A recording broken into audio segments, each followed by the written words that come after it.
Pep. Good afternoon. The momentum rolls on to another weekend. How much are you looking forward to the challenge of Brentford on Saturday? In the situation that we are, in the moment that we are, of course, you want games to come because I see a squad full of confidence and believe in themselves.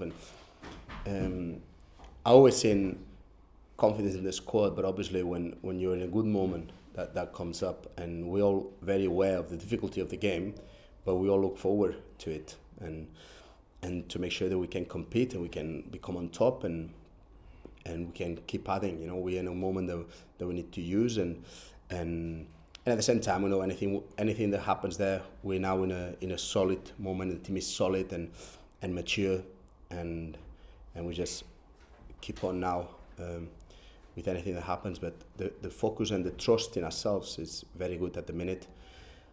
But at the same time, we worked. We highlighted areas that are very important on Saturday. We make a very clear plan on how we want the game to be, and we all understand it, and all the players, they know the difficulties and where we can be having strengths and weaknesses, and we're just really looking forward for Saturday. And an opportunity to go 10 unbeaten, however you look at it, at any level of football, it's a pretty decent achievement if we can get there. Yeah, on any sport, it's very difficult. That just shows the strength of the squad, the belief that they have in themselves and in the work that we all do, and the confidence of overcoming. Because if for one thing we are experts in our team this season is to overcoming difficulties and working under difficult circumstances and overcoming, and can keep going and always believe that we can offer the best version of ourselves and go the extra mile for our fans, you know. And I think that's something that it's on our DNA as a team. Results obviously breed confidence. Have you sensed that confidence levels are at their highest since you've been at the club? Yes, it's very good. Yeah, it's very, very good. Last season we had a very good run that we didn't lose for possibly 10 games, maybe. The difference maybe is that the winning chances that we have in our own games, they were not there then. I think we all know that this run that we've been through, it's because we did a lot of work. The things are very clear, how we want to play, the roles, the demands on the players abilities, they are on their best, their motivation is at their best. The way the players handle through the bad run with a lot of professionalism and keep going and keep working hard and always trusting each other. Now it's paying off, and what we've done is we never allowed that to be the reward of a bad thing. We just took it as a standard, and that's a standard now, and we know that at the end of the day you can win or draw or lose in football. It doesn't matter. You can have a good run like we're having now, you can have a bad run, but in improving those standards is massive for a football team and a football club, and that's what we've done, correcting things that we're not doing well, turn them into strengths, and slowly go a little bit further every game and go the extra mile and believe in more than ever, and things that pays a lot of importance in the games. We've been on the wrong end of marginal results early on in the season where we've lost certain games. You've managed to turn draws into victories in recent weeks. Is it too simple to say that Scott Hogan's been the difference in those games? I think Scott Hogan played a very important part, especially because he scored goals, but we need to remember that someone assisted those goals and someone won that ball and someone prepared a transition for that and someone prepared a physical plan for that, and so it is a teamwork, and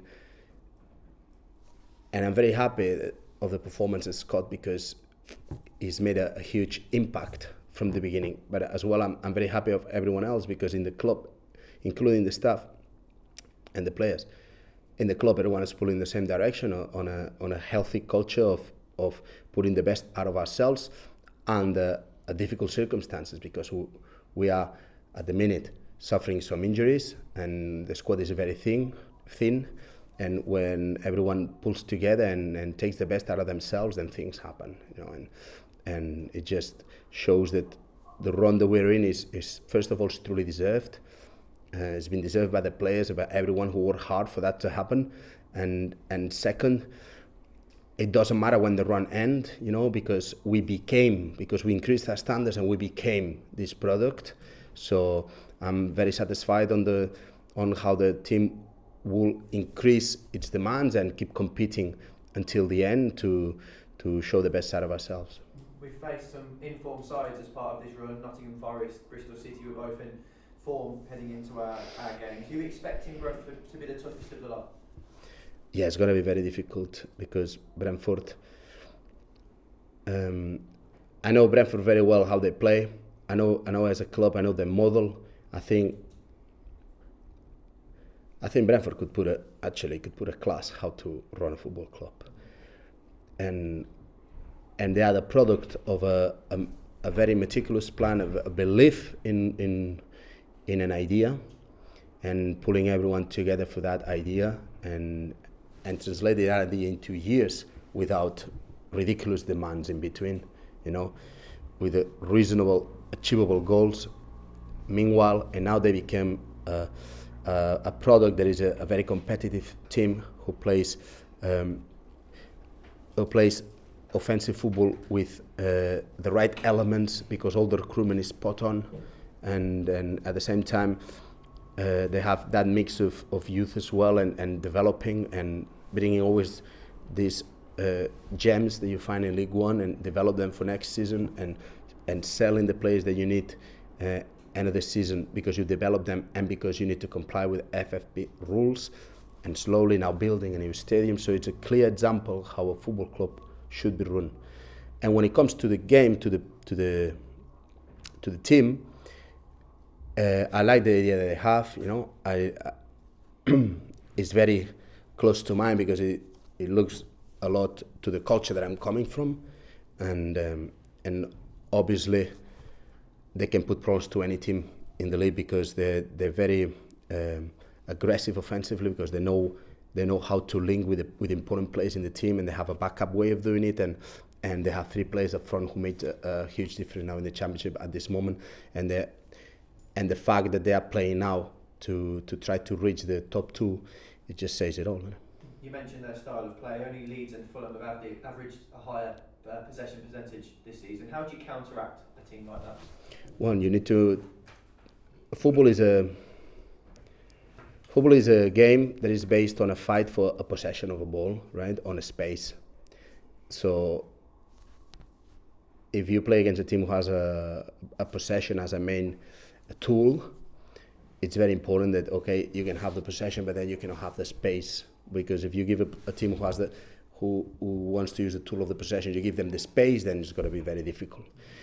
So it's mainly making sure that the possession that you grant them is the one that you want them to have, and avoid the passes that they're dangerous against you, and force them to passes that that you can be defending. At the same time, it's very important when you play against teams that believe a lot in the possession. It's very important that when you have the ball, that you are a threat, because then it's not the same. If you're having the ball, but that every time that you lose that ball, you're going to be feeling a threat against your goal, I think it has an impact as well. But in the end of the day, it's a very good team, in my opinion, with the use of the ball possession-wise. I would put him and Fulham, because Leeds I consider them a little bit different, because Leeds, it happens to have the possession, but it's not a chase of the possession.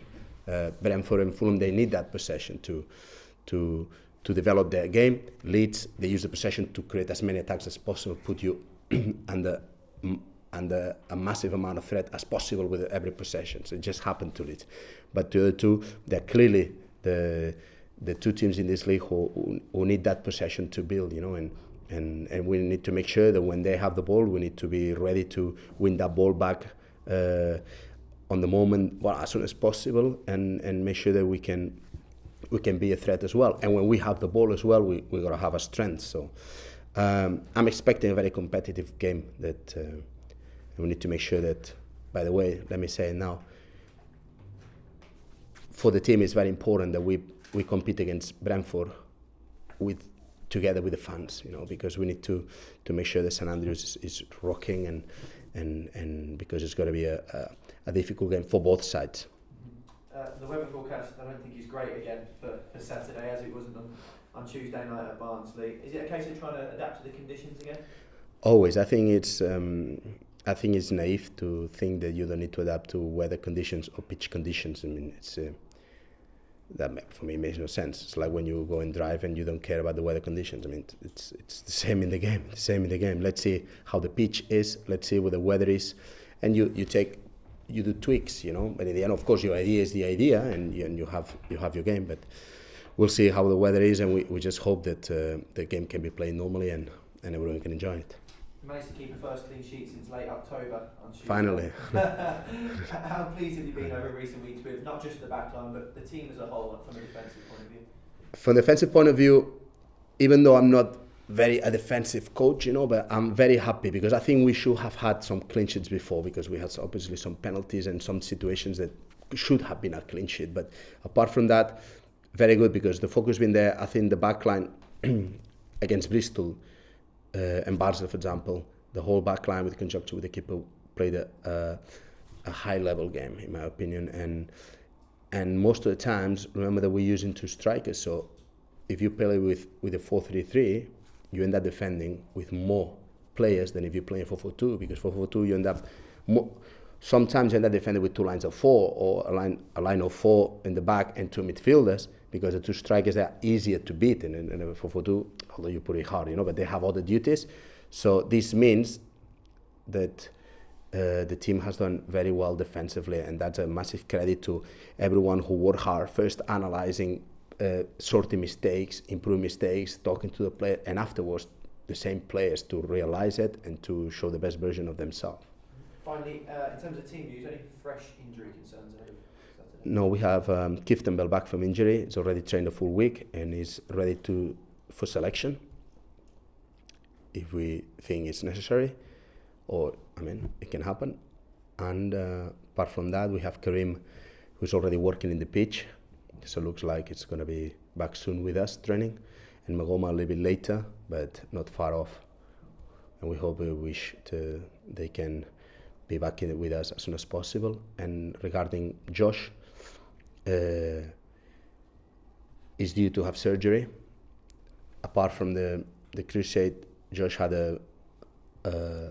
he was affected the medial ligament, and the surgeon took a look at it and he said he's got to wait a couple of weeks because it looked like the medial ligament was getting stronger and it could heal, which means that we only need to really work on the ACL, which will shorten a little bit. So it's very good news for Josh, despite the surgery not being imminent now, but it's worth to wait these 2 weeks, get that, and only treat the ACL.